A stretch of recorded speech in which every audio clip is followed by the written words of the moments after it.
the one that I've got. So, all right. So before we jump into talking about how to navigate imposter syndrome, I think one of the first things that's worth starting out with is talking about, what is this thing that we're going to be talking about? And, really it's a, well, let's just see what Wikipedia says. Oops.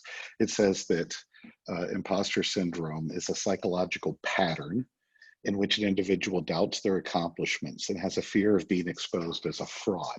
And so I've underlined and done the bolding, that's on me.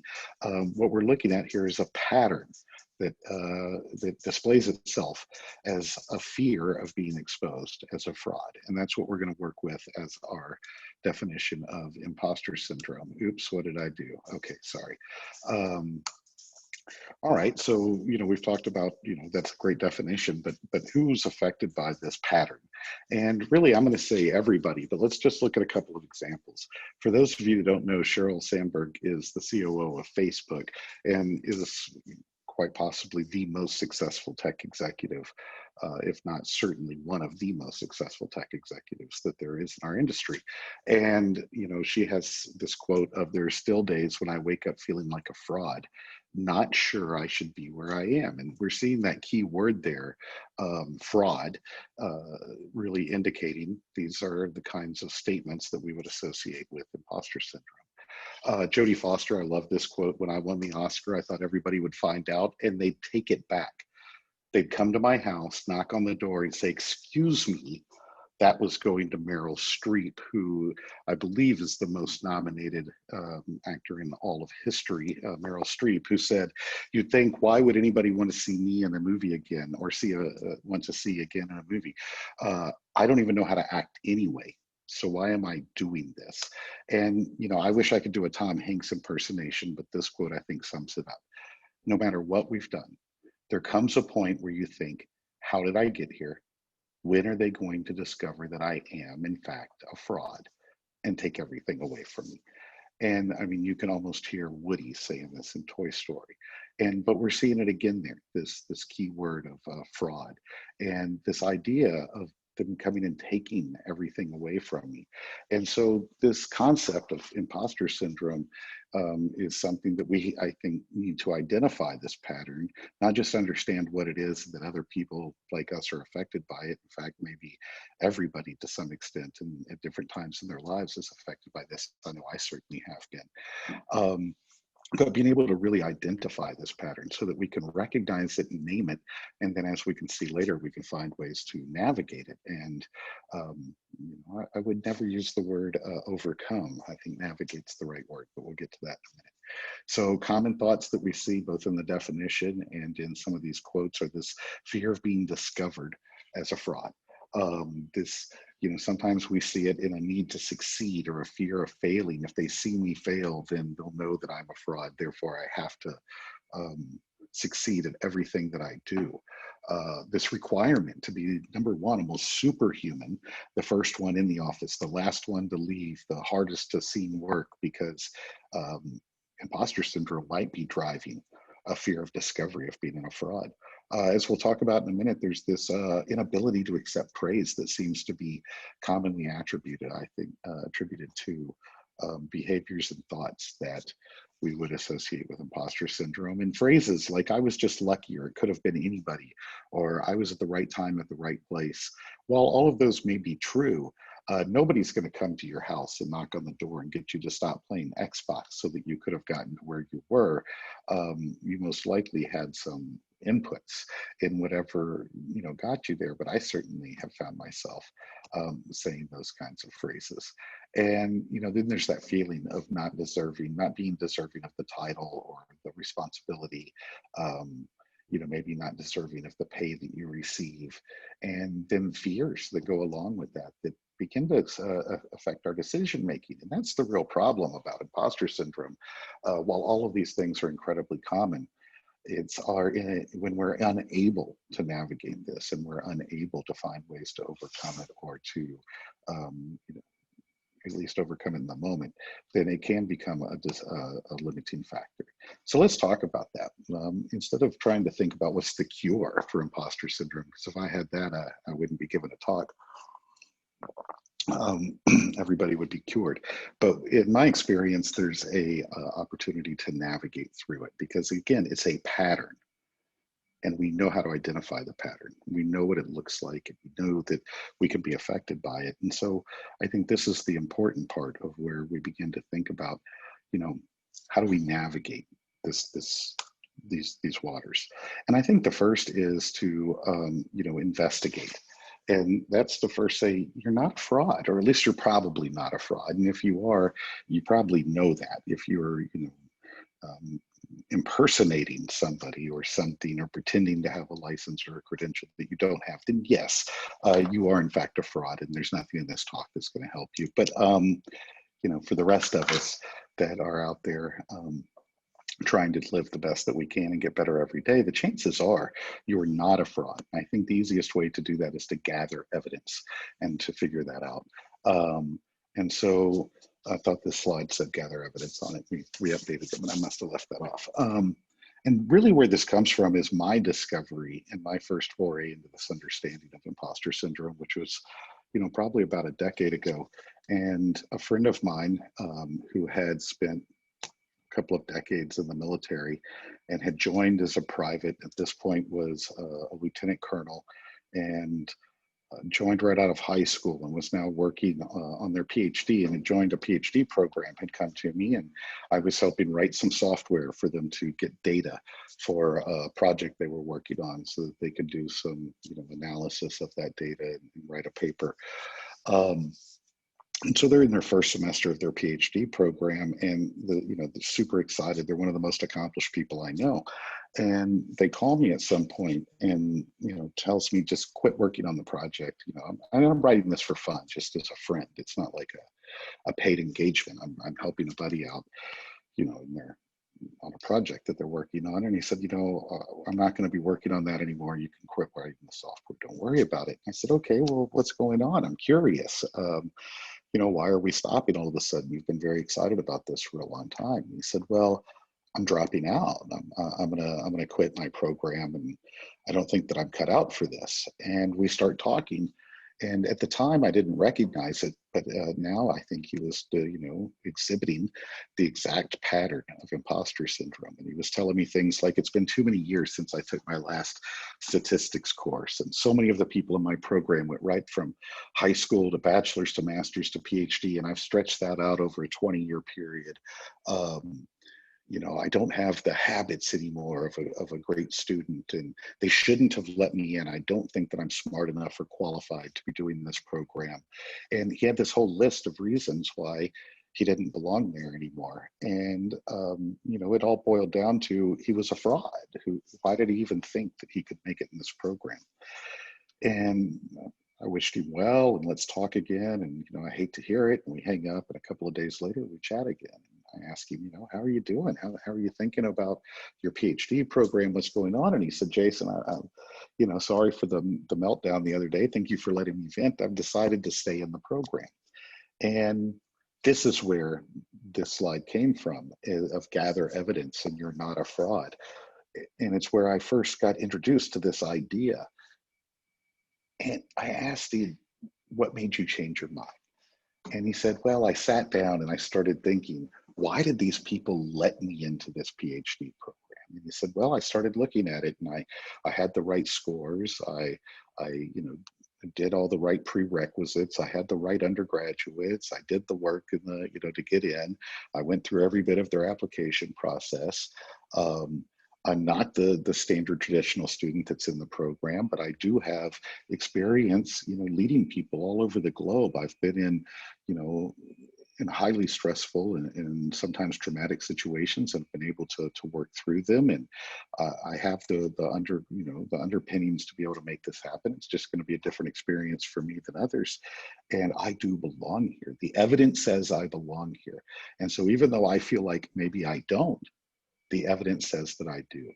And I remember it was just a really profound moment for me, because I realized how many times in my life was I the person that was telling me I couldn't do something? How many times in my life was I the person who was limiting my options and telling me that I wasn't good enough, And how many times, if I would have gathered the evidence, would it have told a different story? And here I got to watch a person go through that full journey of imposter syndrome to navigating it to coming out the other side. And spoiler alert, he got his PhD. He's gone on and had quite an amazing last 10 years. And I've been pleasure to know him and call him my friend. But from this, I walked away with this idea of gather evidence and you're not a fraud. And it began this if you look at my career and my personal and professional accomplishments, they've gone up into the right dramatically since that time. And I think that there's a lot of this in all of our lives that we can see where we're limiting our velocity and trajectory, oftentimes because we're the person that's telling us we can't do something. It's not that somebody else is. And so gather evidence. You're not a fraud. I think that's step one to navigating imposter syndrome. I think step two, at least for me, was this observation that we're all human. And, I was told this since I was a kid, right? Like, everybody puts their pants on one leg at a time, or whatever phrase you want to use to talk about this. But at the end of the day, everybody experiences some level of fears, uncertainties, doubts, a feeling of being a fraud, especially as you begin to progress throughout life in either a professional or personal sense. We begin to challenge ourselves and to overcome these barriers and obstacles, and that results in accomplishments.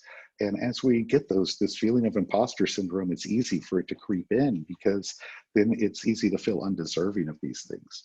And so the second thing that I think we need to do besides gathering evidence is to not panic and to remember we're all human beings, that we're all on this journey and we're all trying, hopefully, to become better versions of ourselves every day. And when we do that, we expose vulnerabilities and we expose gaps in ourselves.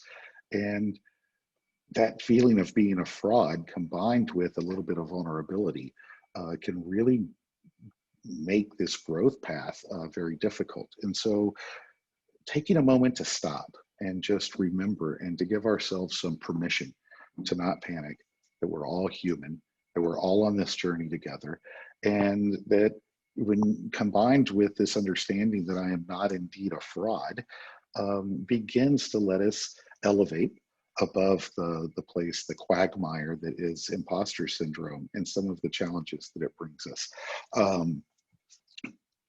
I like the superhero image here because there are no supers, right? Those of you that know me, for those of you that don't, I'm a Disney fanatic. I talk about it all the time. In fact, at our company lunch today, I bored everybody with a monologue on the opening credits of Disney World. But I love this image because there's no supers. It reminds me of The Incredibles, where they have all these supers, these superheroes that are part of our society in their movies. There aren't any in our world, right? We're all just humans. There aren't any superhumans. We all have to get up every day and figure this thing out. Navigating imposter syndrome is just part of that makeup. I think the third thing that we can do to navigate imposter syndrome is to take responsibility. And I love the no excuses mentality here. This isn't about taking responsibility when we do something wrong. Not that there is anything wrong with that. In fact, you probably should do that. This isn't about saying it was me. This is about taking responsibility when it's offered. When you're offered a seat at the table, the answer is yes. When somebody asks for your opinion or your thoughts, or is interested in what your position is on something, they're wanting to hear that from you. And too often, this is where imposter syndrome pops up, and we start thinking about those things that they're going to discover that it shouldn't be me, and we are the ones who talk ourselves out of that seat at the table, that board position, that seat on a committee, that opinion to a manager or to a leader or to a customer or client. Too often, we're the ones that deny ourselves that voice and that seat. And so when those opportunities arise, when somebody asks for your voice, for your opinion, for you to have a seat at the proverbial table, my answer is to say yes with no excuses every single time. Because again, looking back on my life, I was always the person that talked other people out, or usually myself out of being in those positions to take responsibility. And it wasn't until I began to understand how to navigate imposter syndrome that I was able to take advantage of those and to begin to have a voice and to have an opinion and to make an impact in the communities that I was involved in, even in such a small, way. And that's where I discovered this. And so my challenge to anybody that's watching this is take responsibility with no excuses every single time. The only times the asterisk should be there is if you don't believe that you can add value, or it's not something that you feel strongly about. It shouldn't be because you feel like you're a fraud, or that you don't matter, or that nobody really wants to hear your voice or opinion, because they're asking for it. So they do want to hear it, and you do have an opportunity to share it. So the only times you should ever say no, in my opinion, is because your values don't align, you don't have the time, whatever the reason is, it's because you are opting out, not because you don't believe that your voice matters, because it does. So take responsibility with no excuses when those opportunities are offered to you. Again, when I think back on my life, there's too many times when I was the person who was holding me back. I was the person that was convinced I wasn't the right person to be there. And that really plays into this other piece that I think is a really big part of navigating imposter syndrome. And that is the ability to receive praise. And it goes along, I think, with that inability to, that the times when imposter syndrome makes us not want to have a voice, or begins to talk us into believing that nobody wants to really hear what we have to say. The other piece of that is when somebody tells us thank you for something, or gives us praise about a project we worked on, or an accomplishment that we made, or an outcome that happened, or the way that something went down at a meeting, whatever it happens to be. Imposter syndrome makes us want to go back and start using some of those sentences we saw earlier. They want us to start making excuses when the answer is to just say thank you. And that can be really hard. And this was a tough lesson for me to learn. And what I learned was, when somebody brings you praise, they're offering a gift. And when somebody brought me praise, they were offering me a gift. And when they would tell me something and I would begin to tell them they were wrong, then I was not accepting the gift. And for some people in some positions, that can take a lot of courage, might not be the right word, but certainly a lot of buildup, and maybe cause a little anxiety for them. And they're coming and telling you thank you, or giving you praise. If that's not received well, then we have to think about and be empathetic to the person that's giving the praise, which is a tough thing to give. And where I really began to notice that was when people would come up and thank me for their experience at Codeup. And I came through Codeup and I got a job, and my life is, I bought a house or what have you, and they would tell me thank you. And my immediate answer was to tell them, oh, well, don't thank me.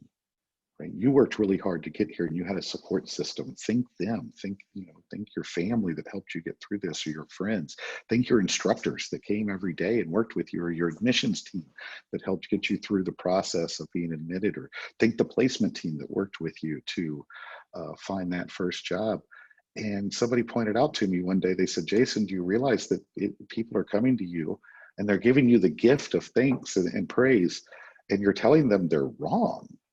And I don't know if you realize that you're doing that. And I had the epiphany that that was really tied to imposter syndrome. It goes back to that root cause of imposter syndrome. And what I've learned is, even though it can be hard, even though it can be difficult, the words that are appropriate to receive praise are thank you.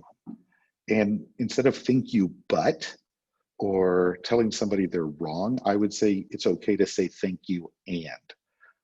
Thank you and is a great way to navigate imposter syndrome. Thank you. And you did a lot of hard work, and you had a support system, and these other teams worked very closely with you. And I'd be happy to pass your appreciation on to them as well. And now, instead of deflecting the praise, we can learn to accept it and to receive it. And that doesn't mean that we can't still offer other places where we're going to distribute that praise on their behalf. But I've learned one of the best ways to navigate and to look imposter syndrome in the eye is to just say thank you. And so, we start putting those together and we find that imposter syndrome is something that we can identify and name, and we're beginning to see ways that we can overcome the pattern in the moment and navigate what it is. And the last part, I think, while there's, I'm sure, many other techniques and tools that we can use, the ones that I'm going to cover today, the next one and the last one in this set is seeking and destroying limiting beliefs. And when I think about a Venn diagram of imposter syndrome and limiting beliefs, they're pretty heavily interwoven. And that limiting beliefs, I think, are a symptom and sometimes highly related to imposter syndrome, and has a very similar toolkit in how we navigate these limiting beliefs that we have that oftentimes I think are tied directly to the patterns of imposter syndrome. I had to take a drink out of my super bright glow in the dark water cup there, but it matches the color of the slides. So what are limiting beliefs? Well, a little bit differently than imposter syndrome. Like I said, although they're highly tied and related, limiting beliefs are these ideas of self-limiting concepts that we believe in, and these can influence how we act and behave, and they manifest themselves in our lives in behaviors or maybe lack thereof of behaviors. And so these are beliefs that we carry that may not necessarily be true. And going back to that early slide of gathering evidence, you are not a fraud in imposter syndrome, it's oftentimes the beliefs in imposter syndrome that we have are tied to or anchored to these limiting beliefs that we carry around with us that may or may not be true. So a framework for kind of that gathering evidence is to identify a limiting belief. And to use an example of a limiting belief, I spent 2.5 decades in the industry of software development, and I don't have a degree in computer science. I don't have a college degree. And so for many, many, many years, I had a limiting belief that that was going to prohibit me from being able to have a career as a software developer. And as a result, I would sabotage myself in jobs or interviews. And I would do things like go into an interview and tell them, well, I don't have a degree in computer science, so if you want to pay me less than the job description applies for, then I'd be happy to talk about it. And that limiting belief obviously cost me a lot of time and money early in my career. And so to overcome a limiting belief, first you have to identify that it's a limiting belief. So in that case, my belief was, because I didn't have a degree, I'm not as valuable in the field of software development as somebody who was. And the first step here is to investigate the current reality. And the current reality is that there are people without degrees in my industry who are successful and making an impact and having careers. And so then we have to imagine an alternate universe. Imagine a universe where I didn't carry around this limiting belief, and that not having a degree wasn't as big of a deal as I make it out to be, and that there are people that have jobs that don't have this. And then I can begin to change my worldview. And I know you can't just, okay, Jason, you change your worldview about a limiting belief. Great, that's the answer. No, I get it, right? This isn't something, if we could do this magically, then we would all just wake up new people every day. But what I'm asking you to do is commit to a small change and then test the results. And in that example, the small change I committed to was interviewing at jobs. And instead of leading with, I don't have a degree, and if you don't want to hire me because of it, or you want to pay me less, or you want to value me less, that's fine. The small change that I tried was to go into interviews and say, I don't have a degree, but I can write software. And if that's cool, then let's keep talking. And if not, let's just end the interview now and not waste anybody's time. And by testing those results, I found that actually I devalued myself more than my industry did. And I was able to find jobs in this industry and move forward. And so, we all have different limiting beliefs, but the point is that we have to look at them and ask, is this true? Is this a reality? Is this a fact? Or is this a limiting belief? In the current reality, does this belief hold true all of the time or not? If the answer is not, then we can imagine what that universe looks like, where our limiting belief doesn't exist, and we can commit to doing a small change in this change of worldview.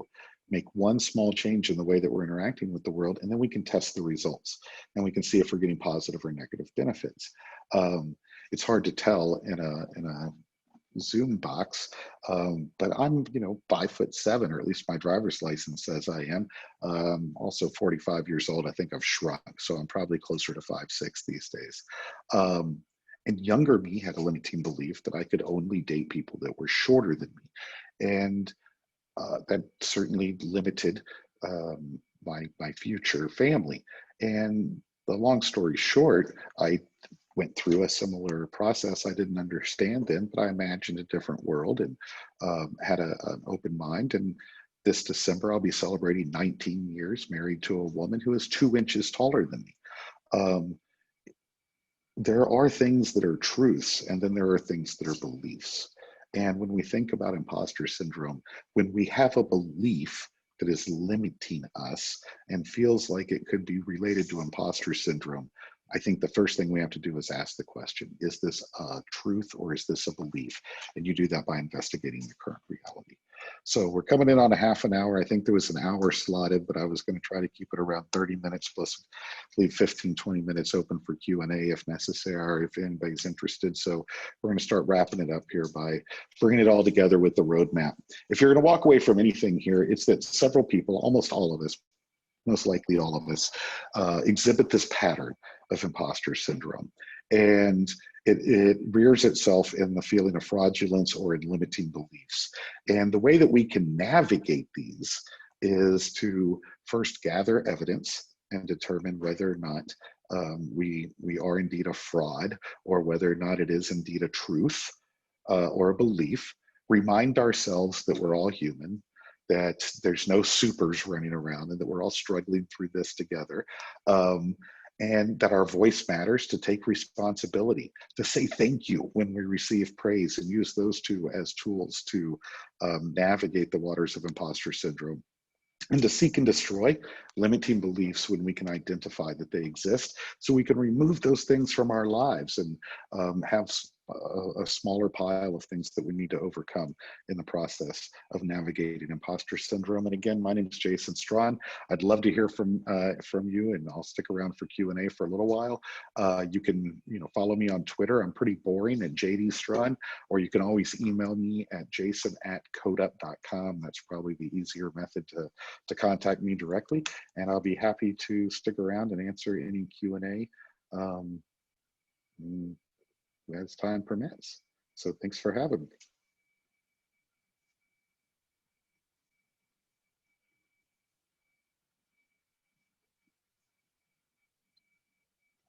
And I'm not real sure how we're supposed to do this because I can't see the audience. I'm in the Q&A section now. Hey, Jason, this is Chandler Santos. Yeah. This isn't a Q&A, but we have something on WOVA. Lindsay saying howdy. She says she's excited for the panel. Awesome. So do I need to log into another platform to see questions, or we just don't have time for that? Or is that just the end of the presentation? We have time for questions. There isn't any questions in WOVA. We can take questions to Zoom if any of the participants have any. Yeah, just let me know.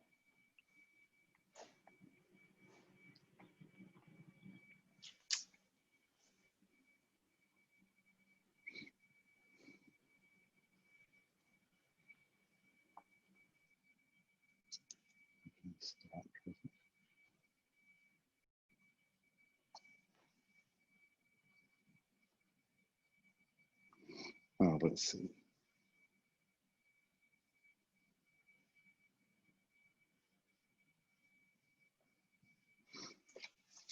All right. Well, thank you for everybody that attended. I'm not seeing any questions come up in the chat. Oh, wait, I see a Q&A. Let's see. What happens when you start and everyone around you has more experience and degrees? I guess everybody can hear this. Yeah, so thanks, John, for the question. You know, I think that that happens in every industry and every career at any point in our lives when we do something new. There's almost always people there that have done it more and better and longer. And I think that we just, you know, we learn from them and we go in there and we try to learn whatever craft or skill that we have. And we do the best job that we can. And we put imposter syndrome in its place.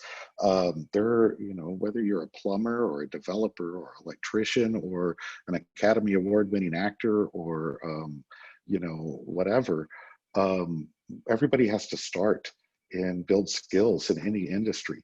But external, you know, external things like other people having more experience or degrees, if you're offered a position on that team and other people have more experience and degrees, well, good for them. But don't let you be the person that is limiting where you fit on that team, or, you know, telling yourself you're not as good as or don't deserve to be there as much as. Gather evidence. It's about, you know, you were offered that position, you're on that team. I think that not allowing ourselves to be the people that are talking us out of what we do is a big portion of what I'm saying here. Now, I can't change how other people value those things, but that's not my job. My job is to get better at what I do every single day and to be a better version of myself tomorrow than I was today and today than I was yesterday. And so getting, you know, if I'm comparing myself to those around me and how well they're doing all the time, I think that can be healthy in a small way. But if that's the only thing that I'm doing, or it's the main way that I find value, then I'm probably gonna have a hard time. So my advice would be not to compare yourself too much with others. Get on the team that you're on and try to be the best version that you can every day. Try to grow every day and use those around you to become better. Also a question from Chris from the app. What books would you recommend to someone who has experienced an imposter syndrome?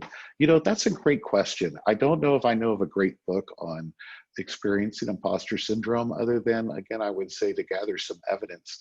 What I do think is a great series of books that it'd be hard for me to marry them directly to imposter syndrome, but I think touches a little bit on this is there's a series by the Arbinger Institute called Leadership and Self-Deception. And it's 3 books: Leadership and Self-Deception, The Outward Mindset, and The Anatomy of Peace. I really like The Anatomy of Peace and Leadership and Self-Deception. Both of those books talk about a similar concept and pattern of self-deceiving oneself into the way that we dehumanize other people, and how to recognize that pattern so that we can begin to undo it and treat other people more humanly. What I think is a side effect of those books is learning how to turn that inward and be more introspective in that human, being a human, which really I think helps with imposter syndrome. So while it's not a book or a series of books directly related to imposter syndrome, I do think that they are an amazing series that touches on something very similar that can be part of the toolkit of overcoming imposter syndrome. And another question from the app, how do you overcome a limiting belief when entrepreneurs are usually younger and one is middle-aged and wants to start a business? You know, again, these limiting beliefs that you're touching on, it's always easy, I think, to look at others and say, well, if I only had what they did, then I'd be in a better position. Remember, there are no supers. And so I think the quick way to, not quick, but the way that I would think about overcoming imposter syndrome based on something like age and starting a business is to ask the question, have other people my age been successful in starting a business? Have other people my age gone and done ventures like this? And most likely the answer is yes. Most likely they have. Why do we see, you know, a lot of young people starting companies, well, it's probably because the risk factor aligns really well to many people at that age group and demographic, I would guess. But I think if you really research it, you're probably going to find that the success rate of companies is probably closer to middle-aged entrepreneurs than it is to younger ones. I don't know that to be true, but there's probably some evidence there. At the end of the day, though, what I think you are going to find is people start businesses at every age, from young to retired. And that's probably true of many things. But I do think it's a great example of a limiting belief. I believe something to be true, and that's prohibiting me from going and putting my all into something. I would, again, gather evidence. Do other people start businesses at that age? Have they been successful? If the answer is yes, then maybe it's not a truth and it's probably a limiting belief. And then I would say go find other people that are doing that and create a peer group. It's easier to do things when you have a peer of other people that are doing things. I'm in a peer group of business leaders in San Antonio, and I can assure you that the average age is at least my age, if not older, inside that group. And so there's a lot of folks out there that are starting and running businesses in our community, and finding a peer group of people, whether it's in entrepreneurship or software development or being an electrician or, you know, whatever. I think that there are, that's a great way to also navigate imposter syndrome, is finding other people that are doing this too. As an entrepreneur, one of the things that always amazes me is when I sit and talk with other entrepreneurs about problems. We all have them. In fact, if you want a long conversation, ask an entrepreneur what problems they're working on. You'll be there for a month. It's what we do, and so that helps with imposter syndrome for me. Is when I'm meeting with people that I view as more successful in my industry than I am, and we begin to talk, and I realize that they're struggling with a lot of the same issues and problems that I am. It's reassuring, not because I wish them to be struggling as well, but to see that there's a lot of us out there that are all trying to get better, or be better versions of ourselves all the time. And it's reassuring to see others out there doing it. So that's how I would work on that one in particular, is gather evidence and then go out and find peers so that you can see if others are experiencing something similar and to see how they are working. All right. Any other questions before I let everyone go to enjoy their day? I'm taking them, I guess, via chat in Zoom, or if you're doing it in the other app, then they'll get transferred over here. Not seeing any more come in. So thank you everybody for spending the last 38 minutes with me. If I can help any of you, please reach out. Again, it's at JD Straughan at Twitter or jason@codeup.com. And I hope you continue to have a great San Antonio Startup Week. Thank you to all of our organizers and participants for continuing to keep the startup scene in San Antonio alive. Thank you all. Have a wonderful day.